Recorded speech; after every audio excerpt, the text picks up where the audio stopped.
दोस्तों, हमारे त्यौहार सिर्फ सेलिब्रेशन नहीं हैं, बल्कि ये हमारे संस्कृति, प्रकृति और जीवन के रिदम से जुड़े हुए गहरे अनुभव हैं। हर त्यौहार कुछ न कुछ संदेश देता है, कुछ कहता है। तो आइए एक्सप्लोर करते हैं कि आगे आने वाले फेस्टिवल, त्यौहार अपने अंदर क्या संदेश छुपाए हुए हैं। और इसके लिए हमारे साथ स्टूडियो में मौजूद हैं डॉक्टर तन्मय गोस्वामी, जो एक आयुर्वेद आचार्य हैं, ज्योतिष और होलिस्टिक हीलिंग के विशेषज्ञ भी हैं। सर प्रणाम, बहुत बहुत स्वागत है आपका। जय जय श्री राधे। जय जय श्री राधे। तो फेस्टिवल पर हम बात करने जा रहे हैं, तो मैं चाहूँगा कि धनतेरस से शुरुआत करते हैं। फेस्टिव सीजन है। धनतेरस को लोग ज़्यादातर धन से ही कनेक्ट करते हैं। हाँ, जरा आप अपने हिसाब से जरा इसका विस्तार बताएं कि तेरस का मतलब है त्रयोदशी, जी, 13वां दिन। धन का मतलब होता है धनवंतरी से संबंधित है।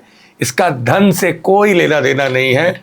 ठीक है, आप सोना चांदी खरीदना चाहते हैं खरीदें, पर यदि शास्त्र का विषय जानना चाहते हैं तो इसी दिन समुद्र का जब मंथन हुआ तब अमृत कलश लेकर के धन्वंतरी भगवान का प्रादुर्भाव हुआ। एक हाथ में औषधियों का ज्ञान मुद्रा और दूसरे हाथ में धन्वंतरी जी अमृत को लेकर के आए और जो देवताओं को बांटा गया। यह कथा सभी ने सुनी है। यह वो दिन है धनत्रयोदशी, कार्तिक मास की शुक्ल पक्ष की जो त्रयोदशी है। इसके बाद में आती है अमावस्या। तो अमावस्या से पहले इस दिन यदि आप विशेषतः, सबसे बड़ी आरोग्य लक्ष्मी से बड़ी कोई लक्ष्मी नहीं है। इस दिन यदि आप अपने आरोग्य को अच्छा रखने के लिए धन्वंतरी भगवान का ओम धम धन्वंतरय नमः का 108 बार सुबह उठ करके और सायंकाल सूर्यास्त के समय यदि जप कर लेते हैं गायत्री मंत्र के साथ में, तो ऐसा कहते हैं कि जन्म जन्मांतर के कर्मों के कारण जो हमारे जीन्स पर इफेक्ट है वह ठीक होता है। तो ये आचार्य तो कहते हैं कि जन्म जन्मांतर कर्म ठीक होते हैं, जन्म जन्मांतर के कर्म ठीक होते हैं। लेकिन मैंने ये देखा है कि जेनेटिक डिसऑर्डर्स में वास्तव में रिजल्ट मिलता है। तो इस दिन धन्वंतरी जयंती के दिन, धनतेरस के दिन 108 बार ओम धन्वंतरये नमः ओम मंत्र का जप करके अच्छी औषधियां जैसे गिलोय है या आंवला है, इसका सेवन करें। और आपका यदि कोई वैद्य हो ना, तो उसको थोड़ा सा कृतज्ञ भाव, आपके परिचय में हर किसी का एक वैद्य होता है, हर किसी का एक पुरोहित होता है।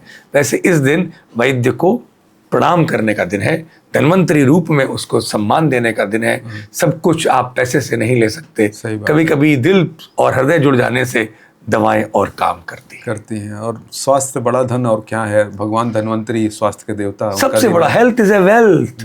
तो धन्वंतरी धनतेरस वाले दिन आरोग्य लक्ष्मी की आराधना करी जाती है। इसके बाद आ जाता है दिवाली। अंधकार से प्रकाश का पर्व। जी। तो जरा अपने शब्दों में इसके बारे में भी बताएं कुछ। देखिए, दीपावली का मतलब है कार्तिक मास प्रारंभ होता है शुक्ल पक्ष और ये अंत होगा। अब ये अमावस्या आ गई, इसके बाद में फिर कार्तिक पूर्णिमा तक। तो ये जो समय है पूरा का पूरा बीच का, शरद पूर्णिमा से लेके कार्तिक पूर्णिमा तक, ये है कार्तिक मास। और इसमें अमावस्या का दिन, इस समय पर सूर्य नीच का होता है।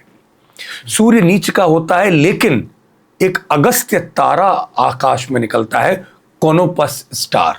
कहते हैं कि सूर्य नीच का जरूर है, लेकिन अगस्त्य तारा सूर्य से कम 71 गुना ज्यादा बड़ा होता है और उसके अंदर प्रकाश 10,000 गुना सूर्य से ज्यादा होता है। इसलिए इस समय पर अगस्त्य ऋषि, अगस्त्य तारा आकाश में होने के कारण जो लोग दीपदान करते हैं, वह दीपदान से सूर्य का जो नीच है, लेकिन जो अगस्त्य तारा की शक्ति लोगों को प्राप्त होती है, उससे शरीर में शक्ति आती है। इसलिए पूरे महीने वास्तव में दीपदान का ये महीना है। अच्छा।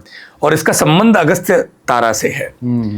अब पूरे महीने दीपदान न कर पाओ तो कम से कम इस अमावस्या को, कार्तिक अमावस्या को दीपदान दिया जाता है वैष्णवालयों में, मंदिरों में। कहते हैं कि आप कुछ भी नहीं कर पाए पूजा पाठ, कोई दिक्कत नहीं, लेकिन एक दीप दान कर दिया, यदि आपने प्रकाश का दान किया, तो इससे बड़ा कोई दान नहीं है। आप कुछ नहीं दे पाए तो बस प्रकाश दे, इस जो सारी सृष्टि आपको प्रकाश देती है। और सूर्य इसी समय पर नीच का होने के कारण इसी समय पर, देखिए दीपावली और छठ पूजा 2 त्योहार आते हैं। जी जी। दीपावली में भी सूर्य नीच का होने के कारण आप दीप दान देते हैं। ठीक। इसी का और एक पावरफुल फॉर्म है और वो है छठ पूजा। हाँ, सूर्य की उपासना का। सूर्य उपासना है। ये कितने विद्वान थे ये लोग, इन्होंने सूर्य की उपासना इसलिए इस समय पर चुनी है क्योंकि इस समय पर सूर्य नीच का होता है, तो सूर्य की शक्ति प्राप्त करने का ये सही समय है। सूर्य उच्च का होता है तो बड़ा जलता है, सूर्य बड़ा फ्रेंडली होता है कार्तिक मास में। और इसके पास में अगस्त्य तारा जो सूर्य से अवर सन एंड द कॉनोपस स्टार, जिसको हम लोग अगस्त्य तारा कहते हैं, 71 टाइम्स बड़ा वो आकाश में होता है और ये सिर्फ इसी एक महीने होता है। छठ वाले दिन अगस्त्य तारा हाईएस्ट पावर पे होता है, ये तो ऑन रिकॉर्ड है। इसलिए यदि छठ पूजा पहले 4 दिन, ये 4 दिन की होती है जी।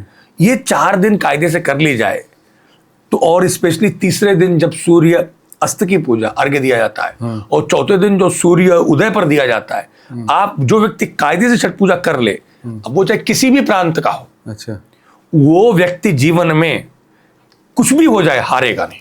क्या बात। अपनी उसकी जितनी भी समस्याएं हैं उसको वो जीतेगा।